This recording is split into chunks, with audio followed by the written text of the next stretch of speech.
Welcome to Tony Sleep Story, your cozy corner for soothing bedtime stories designed especially for adults.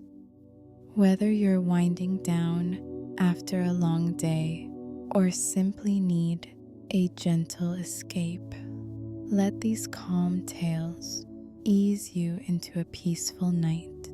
If you enjoy these stories, don't forget to like the video and subscribe to the channel so you never miss a moment of calm. Sweet dreams. Tonight, we return to a timeless fairy tale, a gentle story of innocence, envy, and unexpected friendship. Settle in and let your thoughts quiet as we begin Cinderella.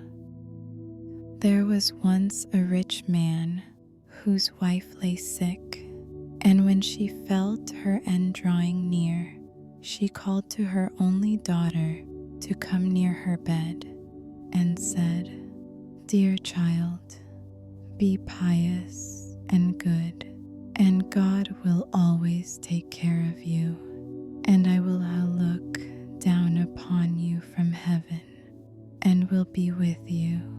And then she closed her eyes and expired. The maiden went every day to her mother's grave and wept, and was always pious and good.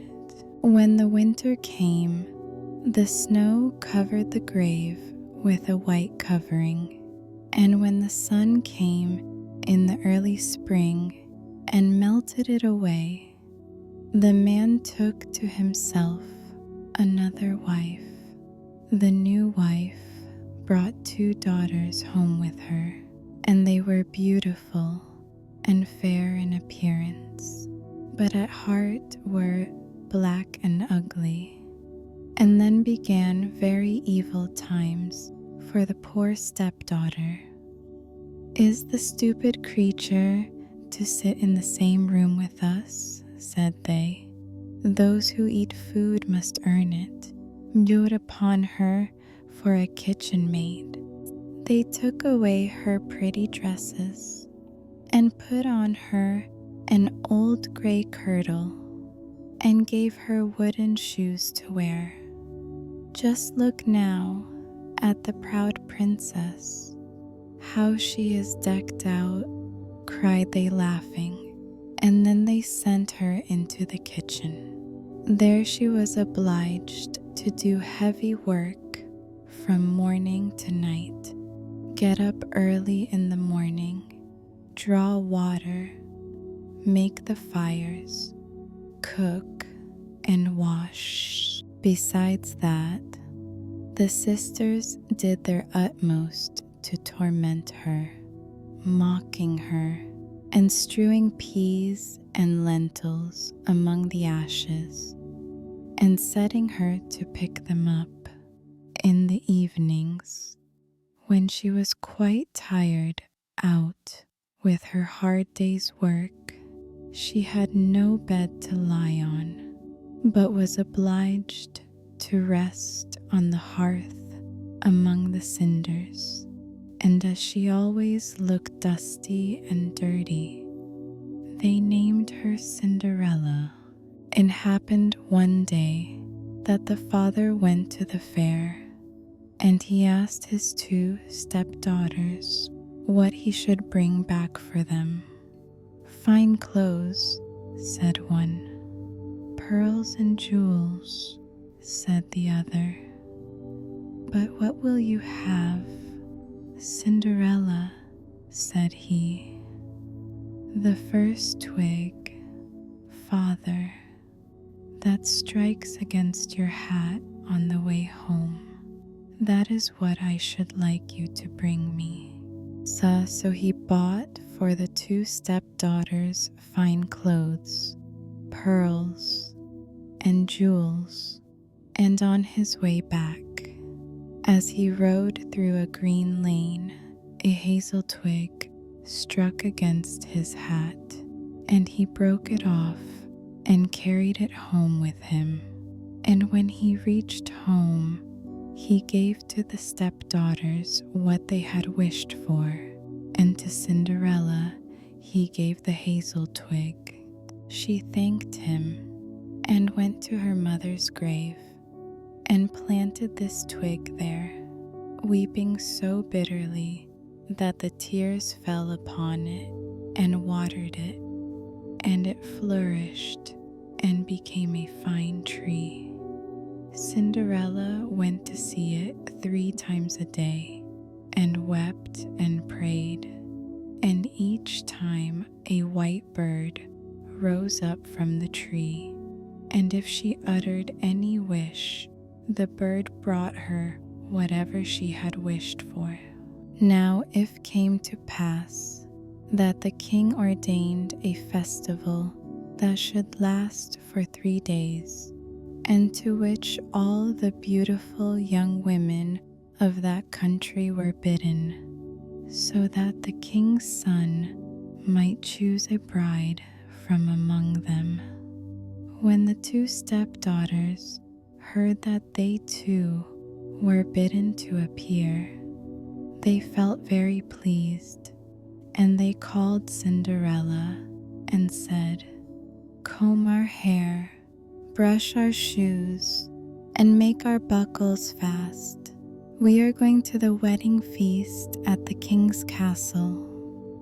Cinderella, when she heard this, could not help crying, for she too would have liked to go to the dance, and she begged her stepmother to allow her.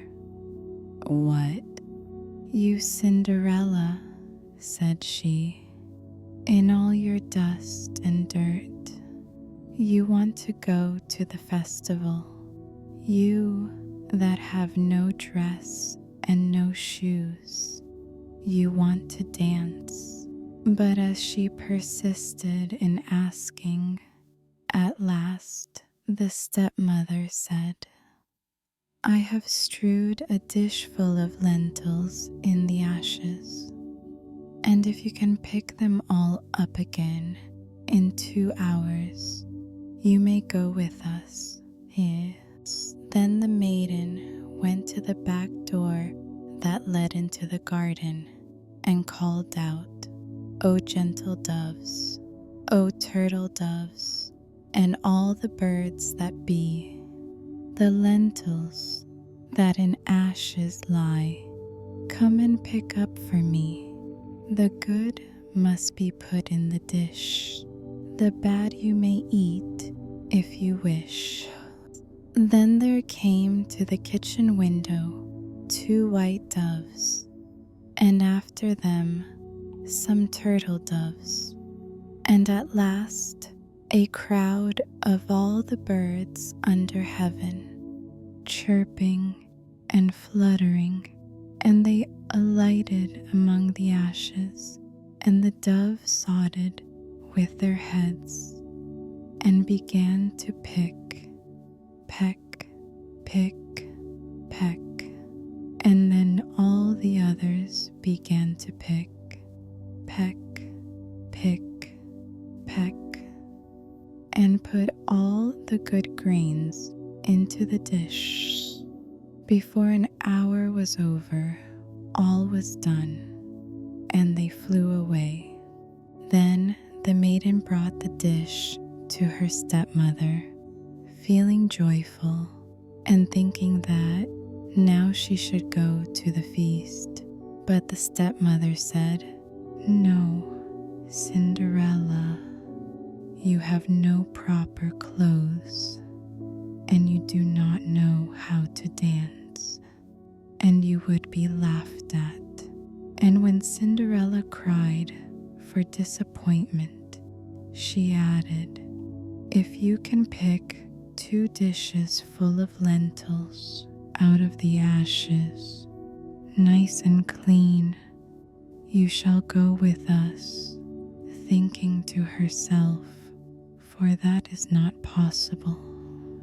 When she had strewed 2 dishes full of lentils among the ashes, the maiden went through the back door into the garden and cried, "O gentle doves, O turtle doves, and all the birds that be, the lentils that in ashes lie, come and pick up for me. The good must be put in the dish, the bad you may eat if you wish." So there came to the kitchen window 2 white doves, and then some turtle doves, and at last a crowd of all the other birds under heaven, chirping and fluttering, and they alighted among the ashes, and the doves sodded with their heads and began to pick, peck, pick, peck, and then all the others began to pick, peck, pick, peck, and put all the good grains into the dish. And before half an hour was over, it was all done, and they flew away.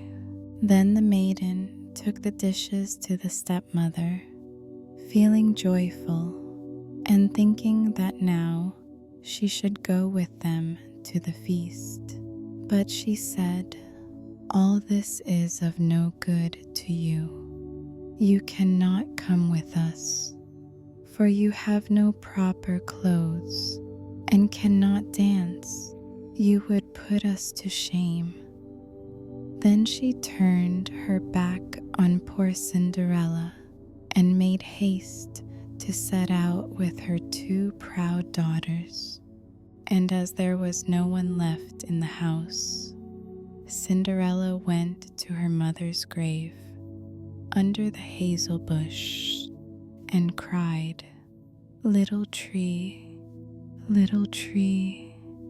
shake over me that silver and gold may come down and cover me." Then the bird threw down a dress of gold and silver and a pair of slippers embroidered with silk and silver. And in all haste she put on the dress and went to the festival. But her stepmother and sisters did not know her and thought she must be a foreign princess. She looked so beautiful in her golden dress.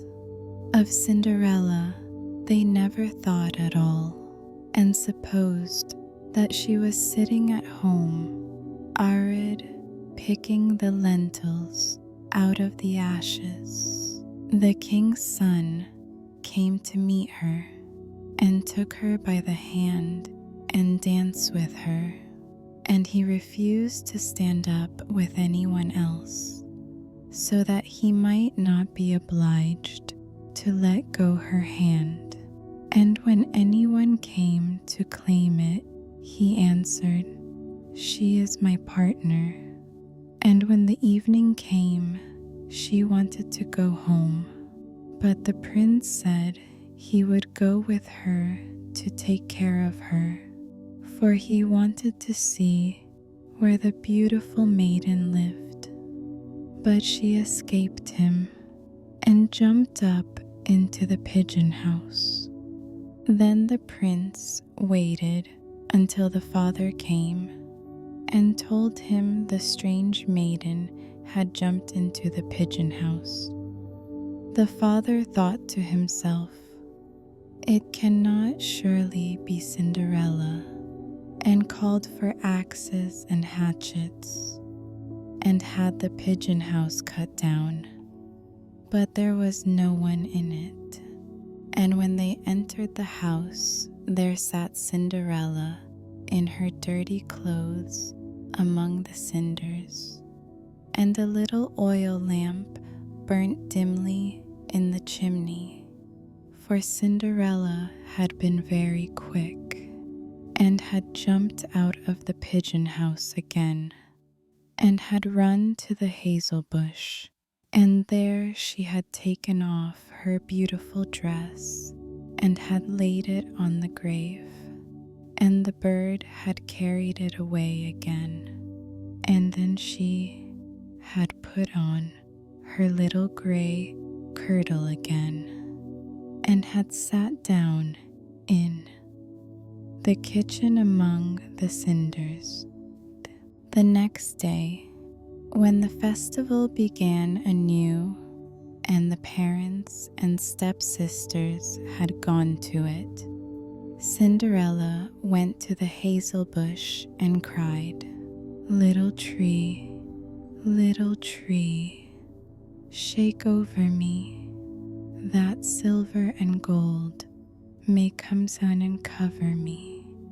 Then the bird cast down a still more splendid dress than on the day before, and when she appeared in it among the guests, everyone was astonished at her beauty. The prince had been waiting until she came, and he took her hand and danced with her alone. And when anyone else came to invite her, he said, "She is my partner." And when the evening came, she wanted to go home, and the prince followed her, for he wanted to see to what house she belonged. But she broke away from him and ran into the garden at the back of the house. There stood a fine large tree, bearing splendid pears. She leapt as lightly as a squirrel among the branches, and the prince did not know what had become of her. So he waited until the father came, and then he told him that the strange maiden had rushed from him, and that he thought she had gone up into the pear tree. The father thought to himself, "It cannot surely be Cinderella," and called for an axe, and felled the tree, but there was no one in it. And when they went into the kitchen, there sat Cinderella among the cinders, as usual, for she had got down the other side of the tree and had taken back her beautiful clothes to the bird on the hazel bush, and had put on her old gray kirtle again. On the third day, when the parents and the stepchildren had set off, Cinderella went again to her mother's grave and said to the tree, little tree, shake over me, that silver and gold may come down and cover me." Then the bird cast down a dress, the like of which had never been seen for splendor and brilliancy, and slippers that were of gold.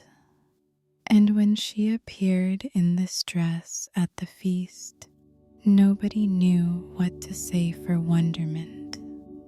The prince danced with her alone, and if anyone else asked her, he answered, "She is my partner." And when it was evening, Cinderella wanted to go home, and the prince was about to go with her, when she ran past him so quickly that he could not follow her.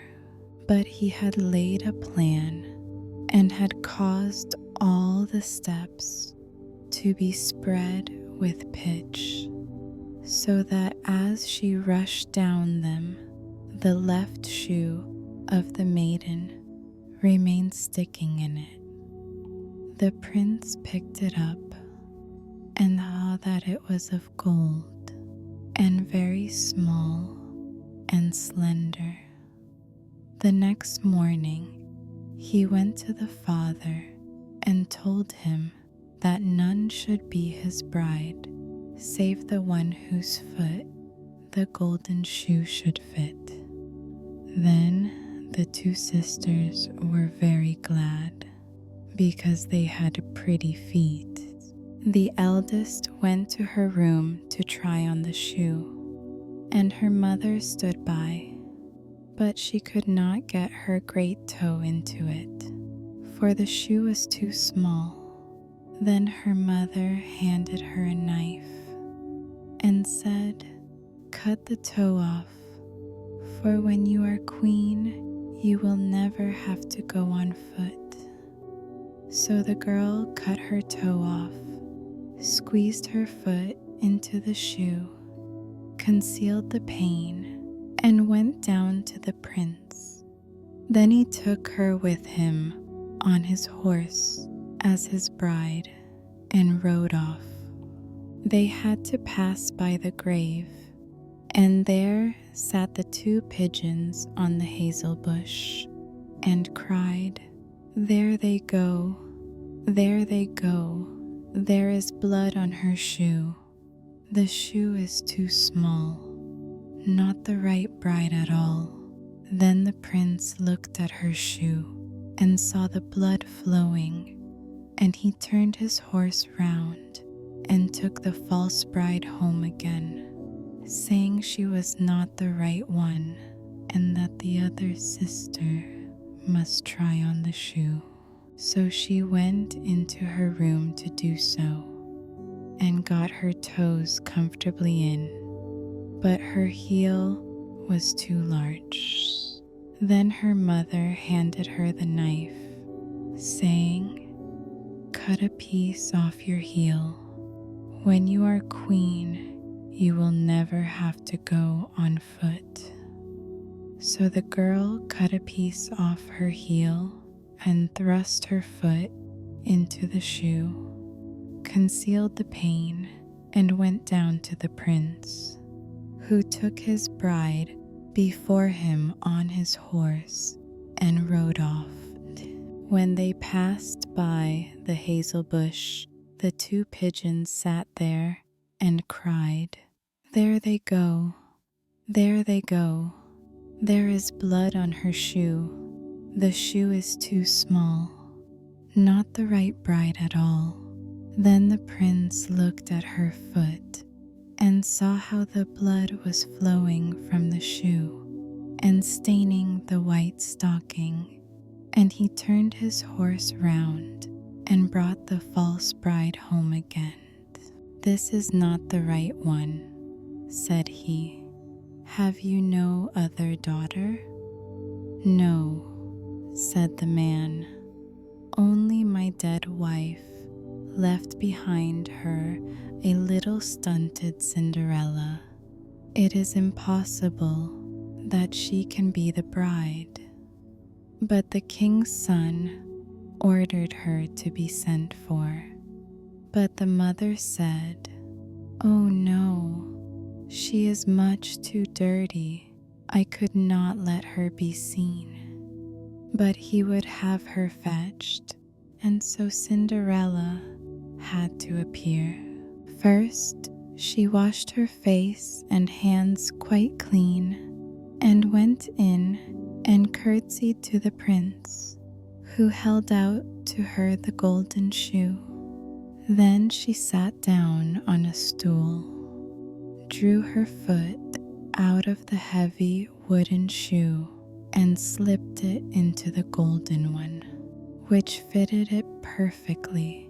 And when she stood up and the prince looked in her face, he knew again the beautiful maiden that had danced with him, and he cried, "This is the right bride."